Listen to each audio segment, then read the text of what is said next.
Vamos iniciar aí sobre essa análise do jogo do Bahia, né? Pedro, o Bahia chegou a sair na frente, exatamente ali um gol no primeiro tempo ainda, né? Porém, mais uma vez ali, né, o sistema defensivo acabou tendo problemas, acabou tomando a virada.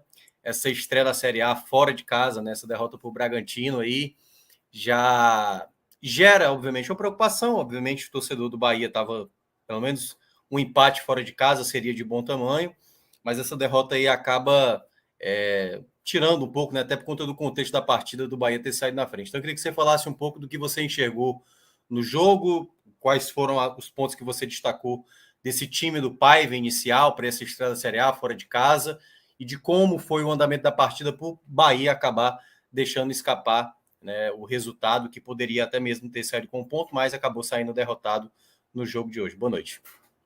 Boa noite, Minhoca. Pô, fiquei sentindo assim que você não chegou 2 minutos antes, porque tava uma discussão aqui sobre chance de gol, fatality, que você ia gostar.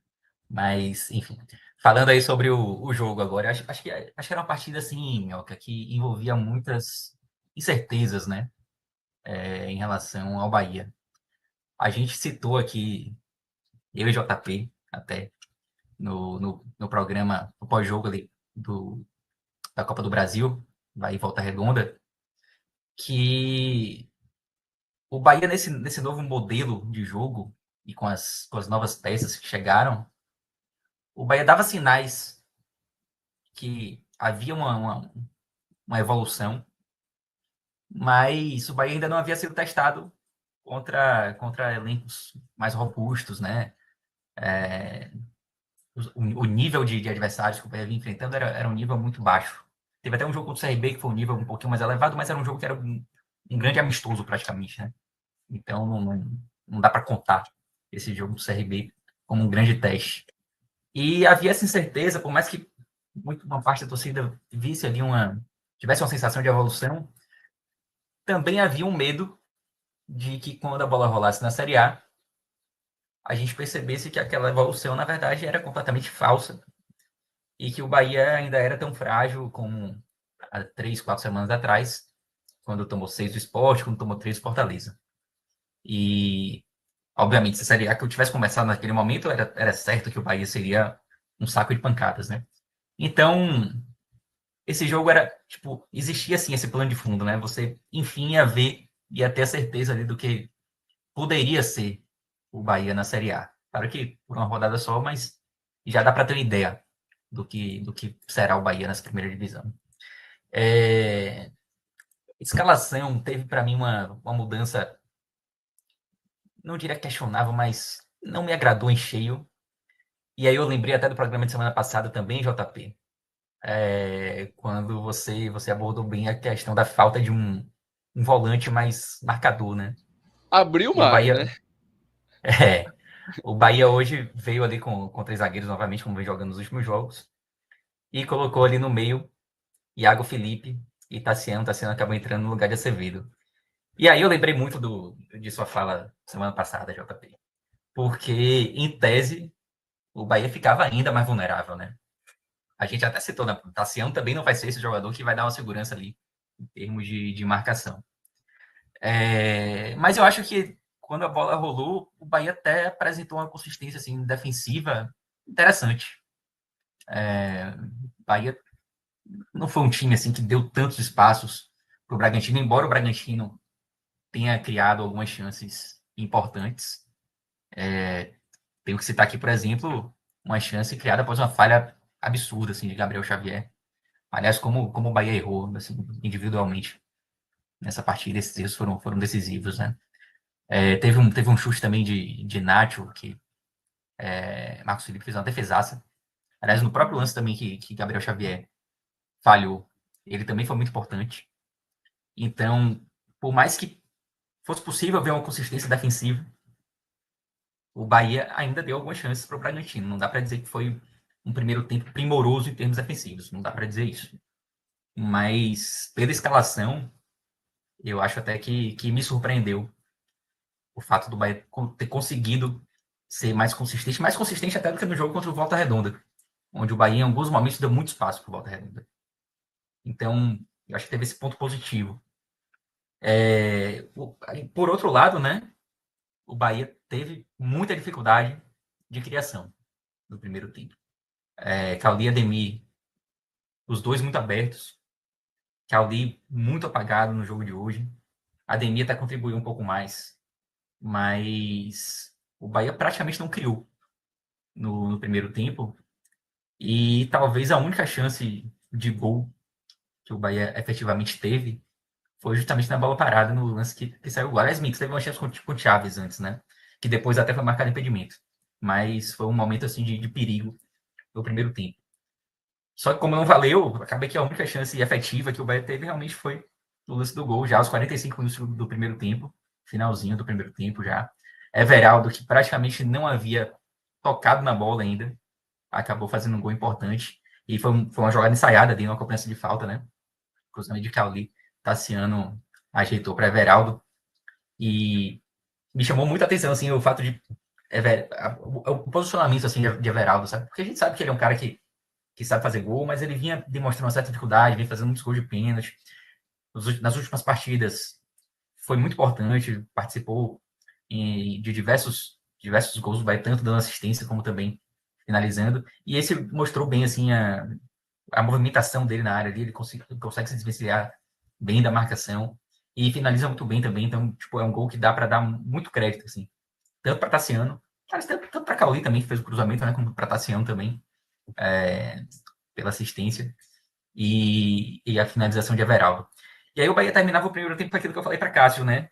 Era um primeiro tempo que, lógico, o placar era sensacional, o Bahia vencendo um jogo importante fora de casa. Mas eu estava mais aliviado com a consistência defensiva que o Bahia teve, não ter sido assim, um time que deu tanto espaço para o adversário, do que efetivamente feliz com o placar, né? Até porque o placar ainda tinha o segundo tempo todo para acontecer, ele não era fixo, mas eu estava aliviado com a forma com que o Bahia se apresentou naquele primeiro tempo. Segundo tempo, o Bahia obviamente um pouco mais fechado, né? O Bragantino veio para cima. E aí, eu acho que o Bahia o jogo poderia ter se desenhado melhor assim para o Bahia no segundo tempo, sabe? Só que, obviamente, ninguém contava com mais um erro individual, né? Curioso, nesse momento eu lembrei de novo do programa JP, onde eu comentei que o Bahia errou também, teve erros individuais contra o Volta Redonda, e teve também diversos outros jogos da temporada. Só que o Campeonato Baiano e Copa do Nordeste, adversários mais fracos na Copa do Brasil, esses erros eles não cobravam um preço tão caro. E eu citei, né, que na Série A esse preço era cobrado. E não deu outra, né? Foi justamente o que aconteceu. Uma falha bem bizarra de Iago Felipe e um golaço de Bruninho, diga-se de passagem. Um placar, o Bahia acabava perdendo a vantagem que havia criado no primeiro tempo. Então, pô, assim, novamente, no erro individual, como a gente já mencionou algumas vezes. E a partir daí, obviamente, o Bragantino gostou ainda mais do jogo. O Bragantino tinha. No primeiro tempo, o Bragantino já vinha tentando atuar ali pela esquerda, né? Com o Júnior Capixaba. Se aproveitando ali do fato de Jacaré não ser um marcador nato. E depois eu vou até falar de Jacaré mais tarde, sobre o posicionamento dele como lateral na Série A. Mas Jacaré já tinha cartão. E aí o Bragantino acabou colocando o Mosqueira ali pela esquerda também. E o Bragantino insistiu muito por ali. E acabou gerando um calor grande ali, né? Na zaga do Bahia. Mas, ainda assim, antes do Bragantino conseguir virar, o Bahia ainda teve uma grande chance de voltar a ficar à frente do placar. Os 3, 4 minutos ali antes do gol, a Ademir saiu de cara com o goleiro, praticamente, né? Chegou a sofrer a falta de Juninho, o narrador do Sport TV chegou até a mencionar que ele poderia ter caído, porque se ele caísse, obviamente seria falta. E Juninho Capixaba seria expulso, muito provavelmente seria expulso. Então, ele pelo menos garantiria ali o fato de ter um jogador a mais. Só que ele fez o certo, na minha opinião, ele seguiu adiante, tentou fazer o gol, acabou desperdiçando. Foi uma boa defesa de Lucão. Mas o Bahia perdeu uma chance de ouro e não dá para perder chances assim em Série A, né? Acho até que ele não finalizou mal. Não acho que tenha sido tão falha de Ademir. Acho que foi mais mérito do goleiro. Só que de qualquer forma é uma chance assim que a gente lamenta, né? De ter sido desperdiçada. Logo depois, 3 minutos depois, praticamente, o Bragantino acaba chegando no segundo gol. Eduardo Sacha, que estava estreando hoje, acabou marcando. Havia sido uma bela jogada de Mosqueira, quase fez o gol. Uma jogada até que se iniciou com a Ademir perdendo a bola no campo de defesa. E aí o Bragantino virava o placar, abria 2-1. E o Bahia, a partir daquele momento, começou a substituir, né? E quando o Bahia começa a substituir, o banco de reservas do Bahia hoje não tinha assim peças que pudessem mudar o jogo, né? Tinha muito jogadores jovens, né? Ele botou logo o Arthur Salles ali no lugar de Thiago Felipe, entrou com o Kaique um pouquinho depois, já tinha entrado com o Acevedo, esse vinha sendo titular até então. Mas as peças ofensivas não eram assim peças que você falava, pô, esse cara que pode mudar o jogo. Talvez até individualmente você entrar com o Arthur Salles e outros jogadores assim mais robustos. Talvez Arthur Salles faça diferença uma vez, mas quando você bota Arthur Salles junto de Diego Rosa com Kaique, Diego Rosa obviamente um pouco mais recuado, mas falando de jogadores jovens assim em geral, eu acho que o Bahia acaba perdendo muito em peças de reposição. E foi justamente o contrário que aconteceu com o Bragantino, né? O Bragantino conseguiu se impor mais no jogo no momento em que soube aproveitar bem as peças que estavam no banco. Mas ainda assim o Bahia até conseguiu criar algumas chances. Teve uma jogada pela esquerda, um cruzamento de Cauli, que Jacaré perdeu. Para mim, Jacaré perdeu uma grande chance ali de cabeça. Mas ele meio que ajeitou, né? Para Ademir por pouco no alcance, quase que o Bahia empata. Depois teve por pouco o Bragantino faz o gol contra também, num cruzamento de Jacaré e Eduardo quase bota para dentro, o Lucão teve que se esforçar para defender. Então o Bahia teve até chances. O Bragantino não era um adversário, não se mostrou assim, um adversário tão difícil, não. O que me deixa mais triste hoje, pelo resultado, assim, é o fato de achar que era um jogo que o Bahia poderia ter saído lá com pelo menos um pontinho, assim. E não seria nenhum absurdo também se o Bahia ganhasse o jogo, não. Então, por mais que eu tenha dito aqui que eu estava aliviado, e estou ainda aliviado pelo Bahia não ter sido assim, um time totalmente frágil em termos defensivos, mas eu também estou desapontado assim pelo fato do Bahia não ter conseguido um ponto contra um adversário que era pontuável, assim, tipo, não era um jogo assim que você contasse com a derrota. Então, eu acho que fica um gosto amargo, não só pela virada, mas pela perda de oportunidade, pelo fato do Bahia não ter pontuado num jogo pontuável. Mas, por outro lado, e obviamente que isso não diminui nada a minha chateação pelo resultado, mas por outro lado, pelo menos, o Bahia não foi um bando como foi em alguns momentos da temporada, e eu ainda tinha um pouquinho desse receio pelo fato desse novo sistema não ter sido testado ainda em jogos grandes. Acho que basicamente é isso aí. Beleza. Eu acho que tinha uma situação, né, que a gente falava muito do Bahia, né? O Cardoso tinha mencionado de maneira mais veemente, né, dos problemas defensivos que o Bahia mostrava no começo da temporada. E, JP, a gente viu essa mudança do esquema, né, que Paiva acabou realizando na equipe. E é natural que aconteça nas primeiras rodadas até adversários assim que a gente considerava mais fraco, conseguindo resultados. Por exemplo, o Cuiabá hoje, né? Perdeu por 2-1 do Palmeiras, teve chance até de empate, mesmo com um jogador a menos. Teve a vitória do Botafogo sobre o São Paulo, a gente colocou o Botafogo mais na parte de baixo. E a gente colocou o Red Bull Bragantino muito nessa percepção do que não vai ter nem lá nem cá, vai ter uma certa tranquilidade, mas quase entrando na turma de baixo, que é onde a gente tinha colocado o Bahia no nosso Power Rank. Então, eu queria saber de você, JP, o primeiro ponto que, se esse esquema adotado por Paiva é exatamente da onde a partida de uma formação de equipe tem que ser atribuída, né? Porque aparentemente o Bahia se mostra um pouco mais competitivo dessa maneira, né? Os erros que acabou cometendo hoje foi jogadores individuais perdendo a bola ali, o Red Bull Bragantino conseguindo ali as bolas para conseguir fazer os 2 gols. Mas como disse o Pedro, né? Foi um jogo onde deu para enxergar uma possibilidade de pontuar contra um adversário que, historicamente, até contra os nordestinos, causa um estrago grande. Teve um ano que eles bateram o Fortaleza, o Sport, o Bahia e o Ceará. Assim, só no mesmo ano eles ganharam os 4 jogos lá. E eu queria que você falasse exatamente desse novo formato de jogo do Bahia, se ele vai ser de fato sustentável, se acredita que é sustentável realmente para uma Série A, para esse começo de Série A, os adversários que o Bahia vai enfrentar, ou, obviamente, se você entende para determinados contextos de jogo, né? Um jogo mais direto, ou um jogo, obviamente, contra o adversário mais forte, ou contra o adversário mais fraco. Você acha que esse modelo se aplica para qualquer cenário? Fala, Minhoca, né? Pedro, falando mais especificamente do jogo agora. Minhoca, eu vejo, né, como a gente já vem falando há algumas semanas, dessa mudança de esquema tático aí, de sistema do Bahia, né, para uns 3 zagueiros. Eu vejo como um modelo que é bastante sustentável, sim.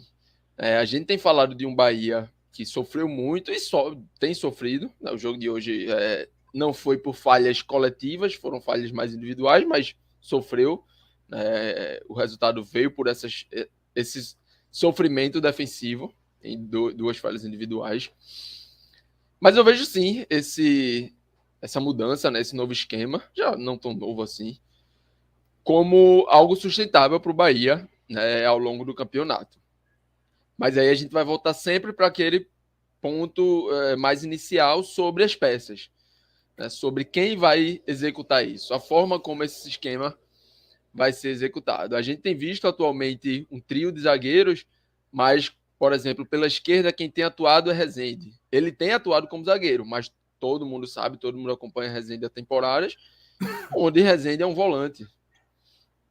A gente tem visto na ala direita, na lateral direita, né, chame aí como quiser, Jacaré, que a gente sabe que de característica de histórico é de fato um atacante beirado, um atacante voluntarioso, que volta, que marca, que busca, que tenta, mas não é um lateral de ofício. E aí mais para frente a gente vai falar, mas eu e Pedro até falamos no privado, né?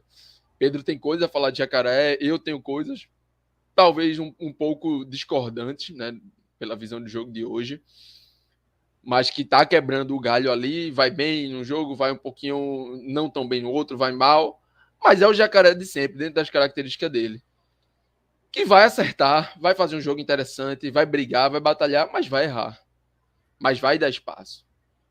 Mas vai brigar, falhar numa bola ali que vai entrar com um pouco mais de força, né? Quando às vezes precisava só de um ajuste corporal para fazer um domínio, um desarme, e aí vai acabar ocasionando uma falta na entrada da área.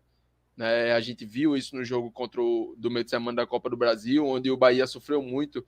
Né? O Volta buscou achar essas faltas na entrada da área, ali nos arredores, porque estava conseguindo ter uma prevalência na bola aérea. O miolo, a dupla de volante, que é o que Pedro já ressaltou aí do podcast passado 3 ou 4 vezes hoje, né? De como vai funcionar esse encaixe. A partida. Hoje foi a reestreia de Tassiano, né, Pedro? Eu não tô doido, não, né? Reestreia Isso, porque Tassiano já exato. passou pelo Bahia. Então Tassiano reestreia hoje, estava aí mais de 20 dias sem jogar desde a saída do Grêmio. E vai bem, né? É um cara que tem boas características, até por isso volta, né, para o Bahia. Mas não é o cara de marcação, de pressão. E quando você joga Tassiano ao lado de Iago, que é muito menos até do que Tassiano, né? E aí acaba refletindo no que foi o gol. O primeiro gol ali, onde Iago vai com, digamos assim, o pé mole, né? Uma bola que vem de um lateral, vai para ele e o atacante do Bragantino consegue antecipar Iago dá aquele primeira carreirinha ali, mas não acompanha a jogada até o final, né? Ele para na entrada da área enquanto a jogada corre, e aí Bruninho dribla o goleiro, dribla o zagueiro do Bahia para poder finalizar com a barra aberta. É algo que, vai lá, eu tenho minhas dúvidas se Iago alcançaria, mas acho que ele não poderia ter parado como parou, né? E só ficar torcendo ali. Talvez no segundo drible do Bruninho em Gabriel, que é um drible mais para o meio, assim, né? Mais de lado. Talvez ele, com uma arrancada ali em um carrinho, né? Pudesse ter dividido a bola, ter cortado. Mas enfim, não vamos ficar muito no si, não. Eu acho que é um Bahia que vai encontrando caminhos, e até por isso eu concordo com a visão de Pedro, concordo com a visão de muita gente no chat, que não foi um jogo horrível, é um jogo que tem muito a melhorar, tem. Mas era um jogo que a gente poderia sim estar falando de 1-0 do Bahia, de 1-1. Tá? Poderia tranquilamente estar falando de um jogo em que o Bahia pontuou na estreia fora de casa. E isso há um mês atrás era praticamente impossível de imaginar. Mesmo a gente sabendo das dificuldades que o Red Bull também tem ao longo da sua temporada, ao longo da sua remontagem. É o time que tem a menor média de idade desse Brasileirão, time que vai entrando aí no Brasileirão com média de idade de 23 anos.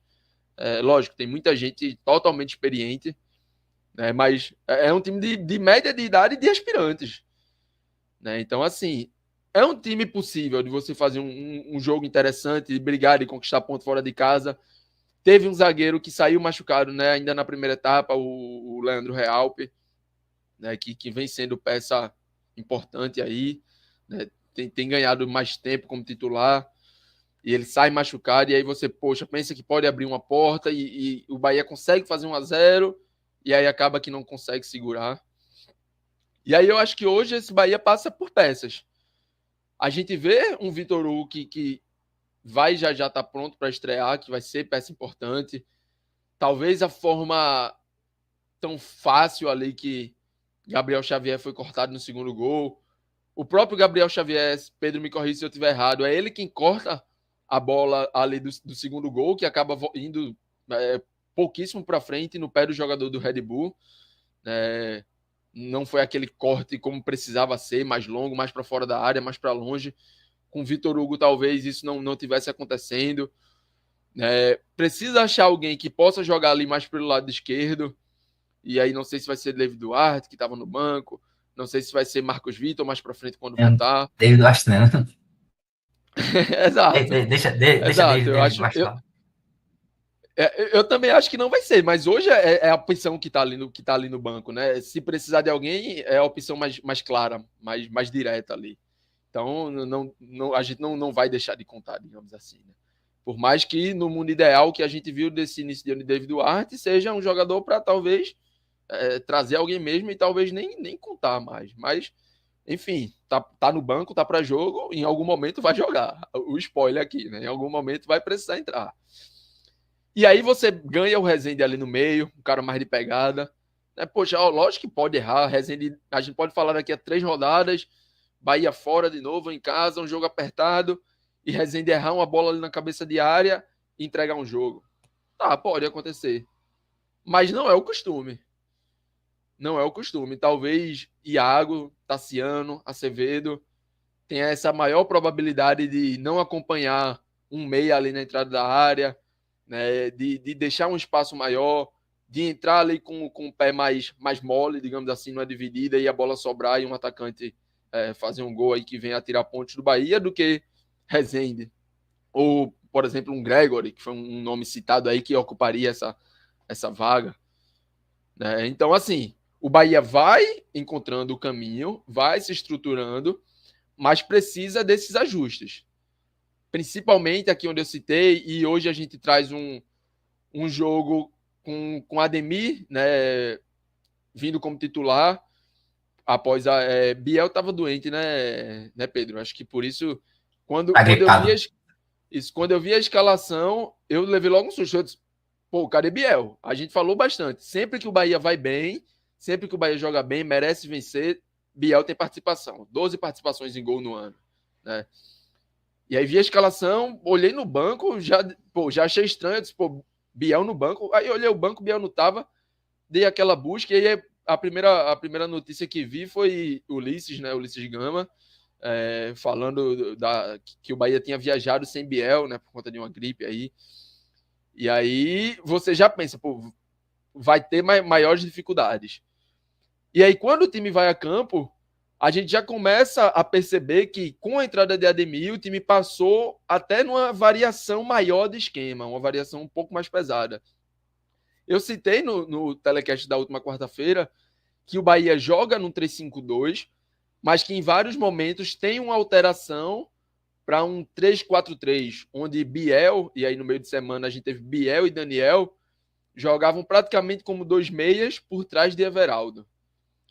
Com o Ademir, a gente não vai ter esse meia. Ademir é atacante de lado. E aí hoje acabou que Cauli, que é um meia puro, um meia de ofício, acaba caindo Ademir um pouco mais pela direita e Cauli caindo um pouco mais pela esquerda, onde não conseguiu demonstrar a sua melhor face. Então a gente meio que já abre outra brecha. Talvez um Bahia com Biel de um lado, Ademir de outro, com Biel tendo mais liberdade de vir para o meio, trabalhar, né? Talvez seja uma aposta interessante. Mas no momento que você precisa deslocar Cauli, que é um cara que claramente funciona melhor do meio, e aí ele pode ir para o lado, ele pode cair para o lado. Mas ele tem que partir do meio para o lado, para associar, para estar junto de alguém, para trabalhar em espaço mais curto, em limpar uma jogada, em achar um passe entre linhas, ou receber entre linhas e achar Everaldo. Esse é o melhor Cauli. Cauli que pode receber e girar em cima do volante, em cima do zagueiro ali, de quem for.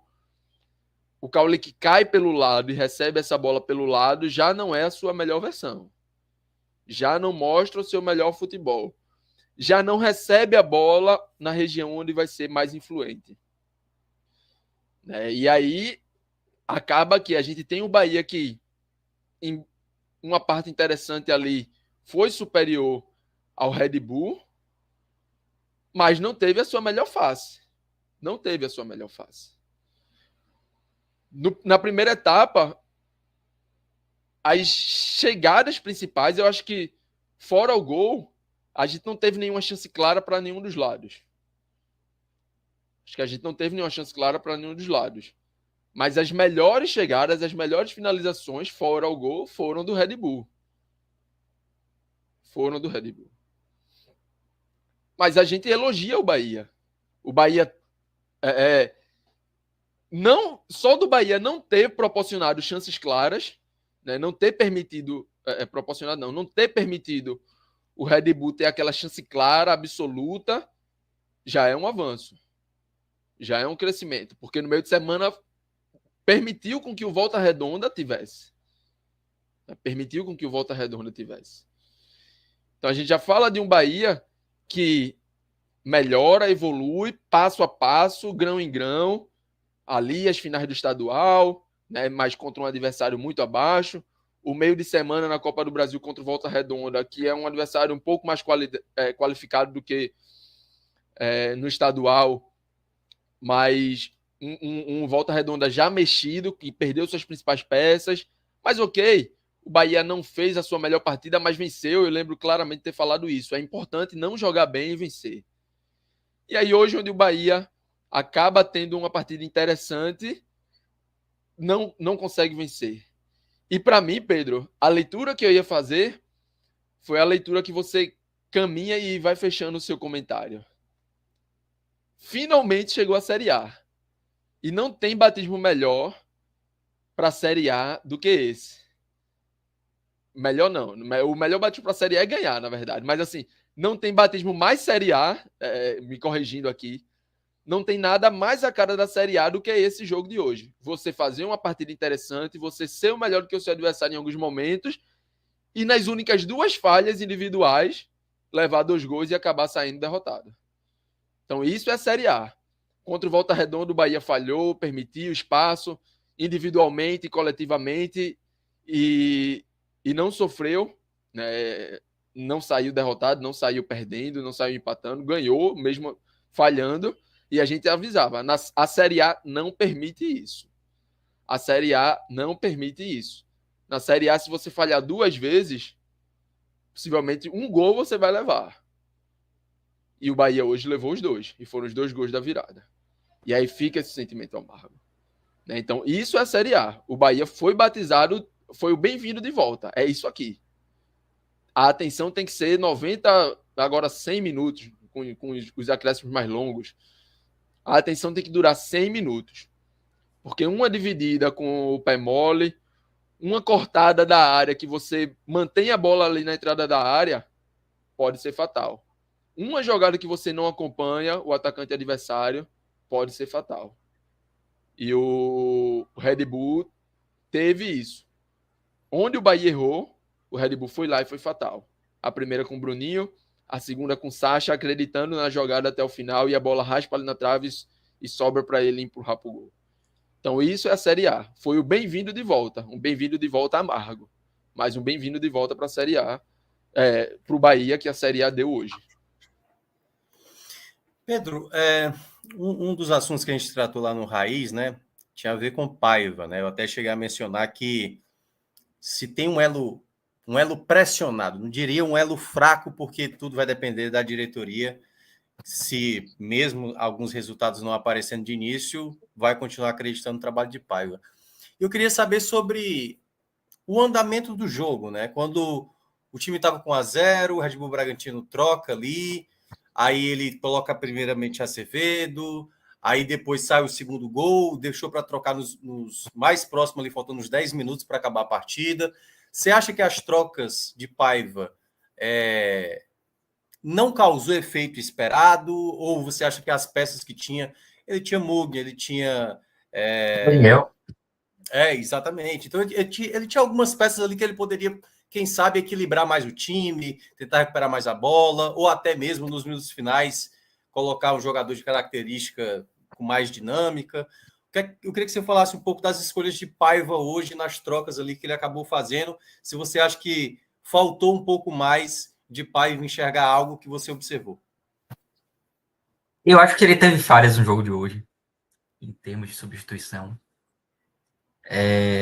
Especialmente por ter deixado o Cauli o jogo inteiro. O Cauli hoje foi nada, assim. Tipo, foi muito mal, assim, na partida de hoje. Muito por conta de ter atuado ali deslocado, como o JP já explicou. Mas ele não contribuiu em absolutamente nada na partida de hoje. E terminou, foi até o final, né? Foi até o minuto 96. Foi quando o jogo terminou. Então, eu acho que ele falha especialmente em não ter tirado o Cauli. Mas passa também por uma falta de peças ali ofensivas, né? Ele colocou basicamente o que ele tinha em termos ofensivos. Kaique, Arthur Salles. Tinha muito mais do que isso. Claro que com certeza eu teria colocado Daniel, mas Daniel não é também um cara que poderia mudar a história do jogo, né? Que seria vai conseguir criar muito mais com o Daniel. Eu acho que Daniel poderia entrar pelo jogo que o Claudio vinha fazendo, mas também não era a peça ideal para aquele momento. Então, meu questionamento, eu tenho 2 questionamentos assim em relação ao trabalho de Paiva hoje. Primeiro, o fato de Claudio ter ficado tanto tempo em campo, e segundo, talvez por uma demora nas substituições mais ofensivas. Mas eu acho que vai muito pela falta de peças, assim, tipo, acho que isso pesa até mais, assim, do que as escolhas, de fato. Não daria para ele ter pensado em colocar, adiantar mais Jacaré e preenchido ali com o jogador no meio, uma alternativa? Não sei se você pensa dessa maneira.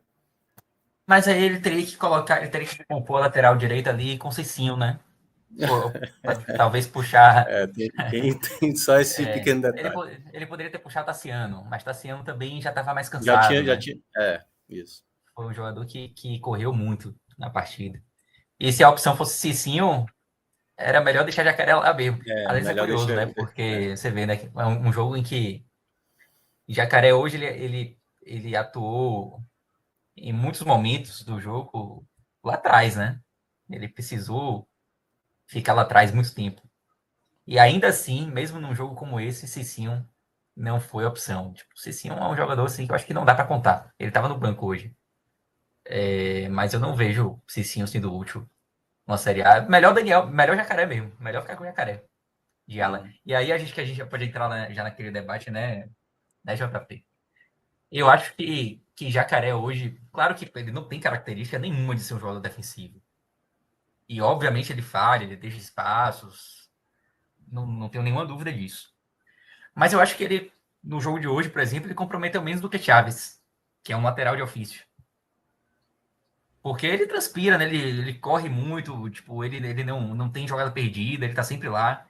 Claro que erra muito, mas para mim hoje ele foi melhor que Chaves. Chaves novamente fez uma partida ruim. Então eu tenho Na esse quarta já ponto tinha assim. sido também, né? Na quarta também, Chaves, inclusive, acho que a gente colocou como pior em campo na quarta, se não me engano, né? Então eu tenho esse ponto assim a favor de Jacaré como ala, assim. Eu acho que até defensivamente ele se esforça muito e esse esforço dele traz alguns ganhos até em termos defensivos, que obviamente não é a dele, né?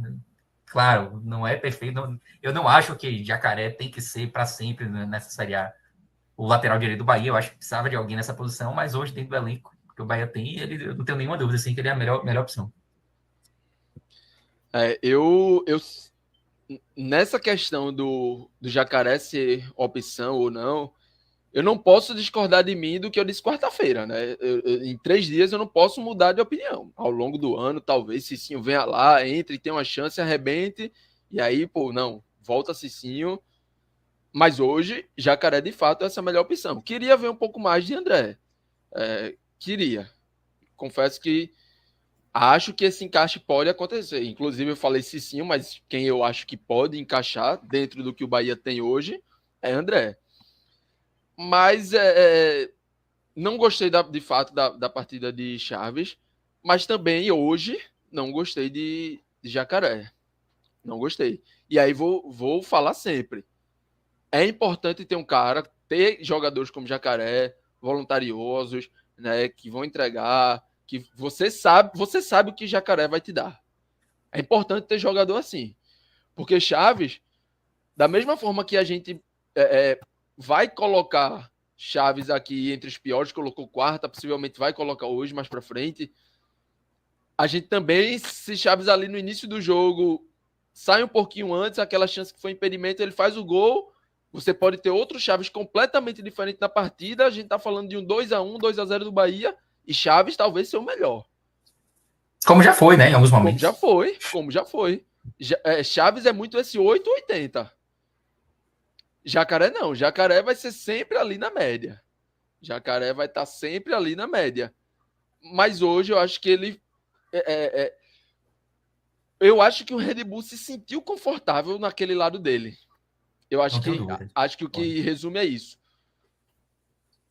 Chaves falhou. Vou sempre retomar e falar.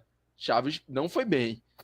Mas Jacaré, o lado de Jacaré deixou o Bragantino confortável para trabalhar jogadas, para crescer ali. Bruninho, que era o meia, caindo muito naquele lado, né? Então, assim, não gostei da partida de Jacaré e acho que o Bahia precisa acender uma luzinha de atenção. Eu acho que o Bahia não pode achar que está resolvido. A janela aí tem 5 dias, né, para fechar, dia 20. E acho que o Bahia precisa pensar nesses 5 dias, talvez alguém para esse lugar. Porque por meio você tem Tassiano, para a defesa você tem Chaves, no lado esquerdo você tem Chaves, desculpa, na zaga você vai ter Vitor, na esquerda você vai ter Matheus Bahia, que pode dar um pouco mais de segurança. E tipo, deveria ter entrado hoje.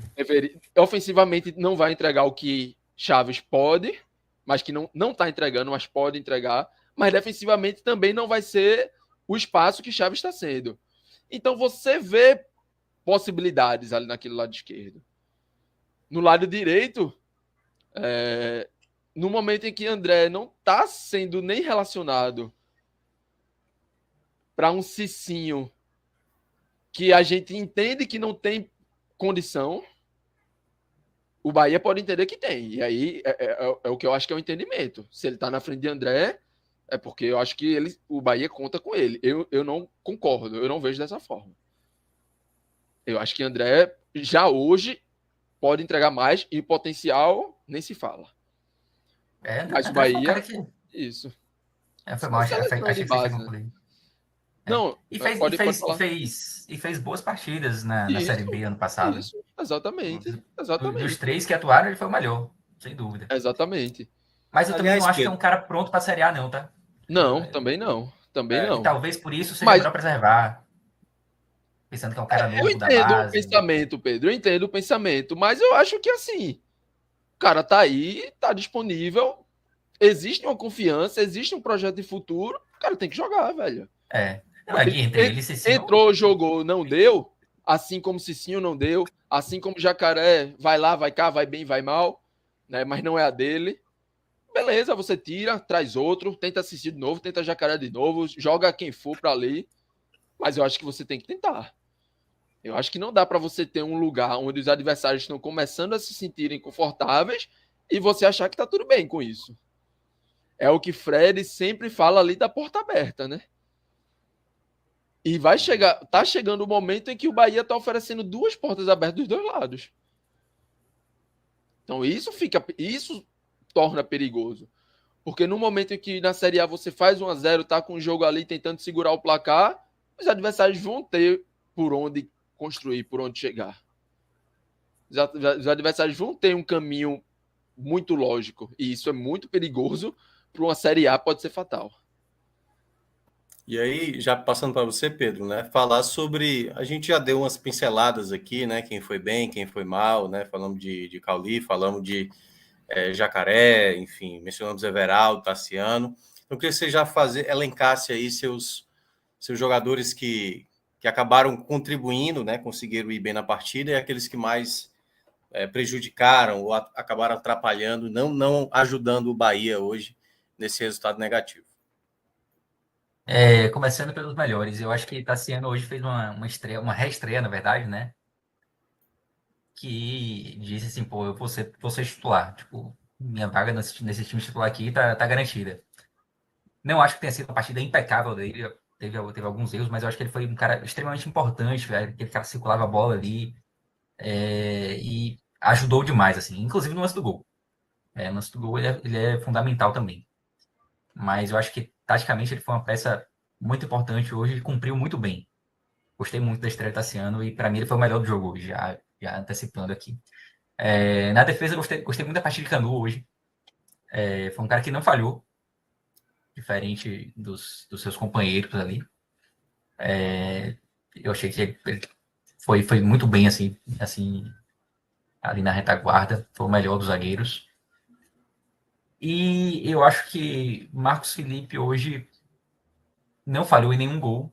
Não tem nenhum gol que você possa acreditar a ele. E salvou o Bahia em algumas oportunidades. No primeiro tempo ele salvou o Bahia. E, principalmente em um lance, mas dá para dizer que foram duas grandes defesas ali no primeiro tempo. Então eu vou colocar ele também fechando esse pódio positivo. Não é nenhum goleiro assim que me agrade. A gente até comentou, né, no programa passado também. Não é um goleiro assim que seja. Pô, o Bahia tá bem servido ali. Não é, longe disso. Mas eu acho que hoje ele teve uma boa atuação. E como não consigo colocar nenhum outro jogador entre os melhores, aí acho que vai acabar sendo ele ali na terceira posição. Mas o pódio, para mim, a ordem para mim é bem clara. Tassiano, Canu e Marcos Felipe. Negativo. Negativos.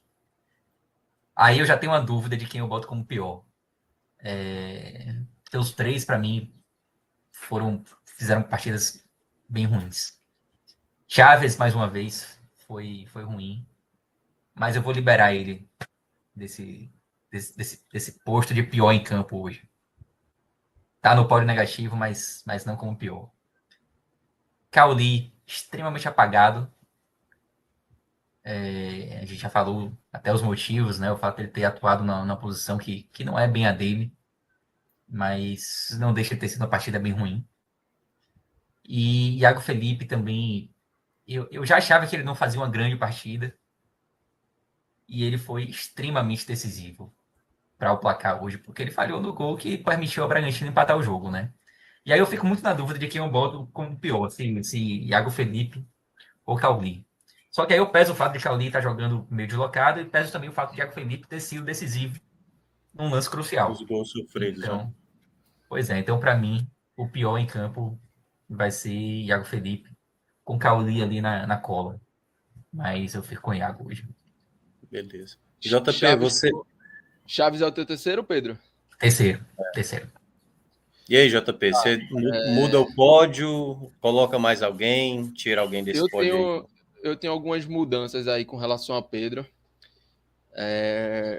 Eu vou com o Iago, né, na liderança dos piores, porque, como já bem falou, já não vinha gostando da partida e tem o erro ali crucial para colocar o Bragantino totalmente de volta para o jogo, né, praticamente entregando ali o gol. Então já abro aqui com o Iago como meu pior. E aí vou tirar Cauli, né, do meu pódio, exatamente dando esse crédito dele estar deslocado. Eu acho que Cauli não é um cara que vai funcionar ali. Tá? Você talvez tentar Jacaré nessa ala esquerda, tentar Kaique, tentar Salles, Valar. Eu acho que Cauli não vai estar. Talvez Mugni num cenário de jogo ali para fechar, tal, não sei o quê, dar um suporte a, a Chaves, como foi em vários momentos pelo Sport, um cara que fecha pela ala esquerda, né, numa fase mais defensiva. E aí vou eximir Cauli, né, mas de fato não foi bem, na verdade foi apagado, né? Pouco apareceu para o jogo. E aí, no meu segundo lugar, eu vou trazer Gabriel. Eu não gostei da partida de Gabriel, tá? Eu acho que podia. O primeiro gol, a gente já falou aqui da grande falha de Iago, mas eu acho que Gabriel poderia ter agido um pouco melhor, né, no lance. Não vou dizer que podia ter salvo, tal. Não vou jogar a culpa nele, mas talvez poderia ter ido um pouco melhor. E ali no segundo gol, o corte fraco, né, que deixa a bola na entrada da área ainda, foi o que também acabou pesando, né, para mim, para colocar nessa segunda colocação.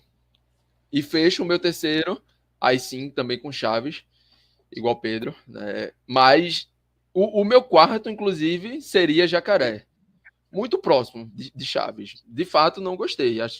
Não sei se foi uma visão mais pessoal minha, tanto que eu fui conversar ali com o Pedro, né, já para ver se ele tinha entendido dessa forma, porque já imaginava que de fato não estivesse entre os piores, mas não gostei. E aí vou deixar abraçado com Chaves, tá? Vou deixar abraçado com Chaves aí nessa terceira colocação. Ok. Ó, o Bahia, né? Ele vai ter agora uma semana, aliás, mais de uma semana, né? Vai jogar na segunda-feira contra o Botafogo, que ganhou de São Paulo nessa primeira rodada. Jogo na próxima quinta-feira, passando nessa na outra, dia 24 de abril. E aí depois vai ter o jogo contra o Volta Redonda na volta. E a sequência. Próxima segunda, não? Próxima segunda, o jogo contra o Botafogo. Aí na Isso, quinta-feira, enfrenta o exato. Volta Redonda. E aí, no caso, eu estava olhando aqui, Pedro, tem uma tabela. As 10 primeiras rodadas do Bahia, a gente imaginando, né, aquela coisa da permanência para o Bahia, tem muito time que vai estar enfrentando ali, que é adversário direto, né? Então, o Botafogo a gente colocou como adversário direto, o próprio Vasco, que está ganhando por enquanto, né, do Atlético Mineiro fora de casa 2-1, Curitiba, depois joga contra o Santos, fora de casa, aí depois pega o Flamengo, esse jogo mais complicado, recebe o Goiás, joga contra o Inter fora de casa, joga contra o Fortaleza na Arena Castelão e depois, na 10ª rodada, fecha com o Cruzeiro também, outro adversário que a gente está colocando ali do campeonato. Então, Pedro, tem esse começo, né? Que é onde o Bahia tem que tentar somar os pontos contra esses adversários que a gente considerou assim de adversários mais diretos. Claro que eles têm o Goiás, tem o Cuiabá, né? Adversários que a gente coloca ali brigando também contra o rebaixamento. Mas esse início, principalmente, é o início onde o Bahia já tem que mostrar uma competitividade para dizer que vai estar lutando, né? Para não ser ali já considerado uma equipe que todo mundo olha para o Bahia, não. Aqui a gente vai ter que fazer 3 pontos. Então ele já tem que se mostrar competitivo desde o início, principalmente nesses jogos em casa, né? Tentar fazer o mando de campo se valer nesse momento. O que é que você acha?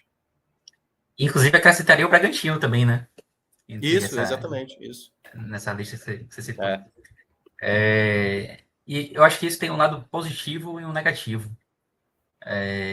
Fato negativo é que você vai enfrentar esses adversários diretos no início do campeonato, que talvez você ainda não esteja com o elenco tão pronto, né? Vai receber alguns jogadores novos, tem essa mudança no estilo de jogo, e talvez pensando nisso fosse melhor enfrentar esses adversários diretos mais para frente, mas eu acho que o lado positivo é até mais pesado, né? Se você tivesse uma tabela que fosse o oposto, se você tivesse adversários ali que Palmeiras, né? brigam mais na parte de cima da tabela logo no início, aí poderia acontecer isso que o Minhoca citou, né? Você acabar sendo um saco de pancada. E eu não sei se é Cássio, Zirpoli ou o Fred que fala, né? Que a zona de rebaixamento, ela suga você, né? Ela tipo, quando você entra, às vezes é mais difícil de sair. Lógico que isso vale mais para o final do campeonato, mas você começar, você ter uma largada ruim, também tem um peso importante. E essa tabela inicial dá a possibilidade ao Bahia de não ter uma largada tão ruim, como seria se tivesse adversários mais difíceis. Então, eu vejo mais pontos positivos do que negativos nessa tabela inicial. Só que ela também não é perfeita pelo lado negativo que eu mencionei, né? Não é perfeita pelo próprio Bahia, né? E assim, e o jogo do Botafogo, com a derrota de hoje, já fica um jogo ainda mais tenso, né? Claro que ninguém contava com ganhar o jogo com a vitória hoje. Mas se você perdeu do Bragantino, você perde a primeira partida contra um adversário ganhável dentro de casa, já fica um cenário bem mais chato, né? O Bahia vai ter que fazer valer o mando de campo. Já entra mais obrigado. Se você tivesse conseguido um pontinho do Bragantino, tivesse saído com os 3 pontos hoje, já ia com outra tranquilidade contra o Botafogo. Mas, enfim, o campeonato de Série A é muito difícil com qualquer tabela, né? Verdade. E vai ser assim com o Bahia. Esse ano eu até diria que é mais pesado mesmo, até porque, enfim, os meninos colocaram, eu até discordei, assim, o Goiás com o Minardi, acho que o Goiás realmente é um elenco muito ruim, perdeu hoje de 2-0 do Atlético Paranaense, eu acho que foi até bom também para o Bahia, né, saber que o Goiás não somou ponto, o Cuiabá perdeu o jogo dele também. Não fez uma partida ruim pelo que eu assisti um Sim, pedacinho o desse jogo. Cuiabá deu trabalho, mesmo com o jogador a Quase menos, empata. quase empata Quase com o empata no Palmeiras. final. Eu acompanhei o jogo e não vai ter jogo fácil. Assim, eu acho que nenhum jogo da Série A vai ser fácil. O que a gente pode ter durante a Série A são determinadas. O JP até citou isso, né? Que Fred Figueiredo fala. Janelas abrindo e janelas fechando. Vai ter um momento, por exemplo, por exemplo, hoje, o Curitiba vai enfrentar o Flamengo amanhã. Para o Curitiba, nesse momento, pegar o Flamengo é bom. Nesse momento, pegar o Flamengo instável é uma possibilidade de pontuar contra o Flamengo estável, entendeu? Algo que daqui, quando o São Paulo chegar e já imprimir ali a sua maneira de jogar, daqui a umas 5, 7 rodadas já vai se tornar mais complicado vencer um Flamengo, possivelmente. Então, assim, tem determinadas janelas que vão se abrir no começo do campeonato. No ano passado, por exemplo, o Avaí começou muito bem, o Avaí chegou assim, acho que a ser 7º colocado, largou bem, né? Muitos pênaltis lá, que o Avaí foi ganhando alguns jogos. O próprio Cuiabá também conseguiu ali alguns resultados ok. E o Bahia tem que ficar muito atento, eu acho que esse início, né? Esses jogos aí que vai ter pela frente, esses jogos em casa, vai ter jogo complicado, né? Não pega o Fluminense, que eu acho que o Fluminense hoje seria o adversário mais chato de se enfrentar, né, que está jogando melhor bola, ganhou de 3-0 do América Mineiro, que eu considero uma boa equipe, né? Foi um resultado bem considerável, ainda teve um pênalti desperdiçado pelo Cano. Então eu vejo que nesse aspecto o Bahia tem que aproveitar bem, assim, cada rodada, aquela coisa, é clichê, né? A gente falar que cada rodada é uma final para o Bahia, né? Cada jogo se torna importante e o jogo dentro de casa, né? O contexto da torcida, né? Aliás, Pedro, você acha que a expectativa, porque sim, vai ser um jogo segunda-feira, né? A presença da torcida, você acha que vai chegar em bom número? Você acha que a torcida conseguiu, com o tempo, meio que, né, teve o título baiano, teve a boa vitória sobre o boa vitória, sim, né? Teve a vitória sobre o Volta Redonda e teve agora esse desempenho que quase conseguiu pontuar contra o Bragantino. Você acha que a torcida vai novamente ser combustível fundamental aí para esse jogo contra o Botafogo? Vai, acho que é casa cheia. Porque a torcida do Bahia tem enchido a Fonte Nova quase sempre em 2023. Foram poucos os jogos com públicos mais baixos. Teve, obviamente, aquele jogo contra o CRB, né? Que era um jogo que não valia nada. Então, tipo, meio que sai da comparação, assim, né? Mas a torcida do Bahia tem ido muito para a Fonte Nova, com média de 27 mil, se eu não me engano. Então, casa cheia todo jogo. E Série A começando, mesmo sendo na segunda-feira, eu não sei exatamente o horário. Se for. Normalmente o jogo de segunda-feira não é 9h30, normalmente é um horário melhor, né? Então, eu acho que vai ser casa cheia com toda certeza, assim. E só antes de finalizar aqui o jogo do Bahia, mencionar que o Bahia hoje manteve ali um tabu incômodo, né? De nunca ter vencido na Bia Bichedid. Eu tava fazendo esse levantamento hoje, o Nabi Bichedid, aí obviamente pegando também a época em que o estádio se chamava Marcelo Stefani, é o estádio em que o Bahia mais vezes jogou e nunca ganhou. Esse título era do Brinco de Ouro até o ano passado, e aí o Bahia venceu o Guarani lá, mas hoje o Nabi Bichedid conseguiu manter o tabu, né? Foi a 15ª vez que o Bahia jogou lá. E mais um jogo sem vencer. O segundo colocado nessa lista ele já vem com 7 jogos ali, né? É a Neoquímica Arena do Corinthians. Então, essa ponta aí do Nabi Bichedi vai ser mantida certamente por mais uma temporada. É chato. O Nordeste Certamente lá. não, né? Com certeza, porque o Bragantino já tá fora da. O Nordeste lá sofre muito mesmo de somar ponto lá na Bia Bichedi.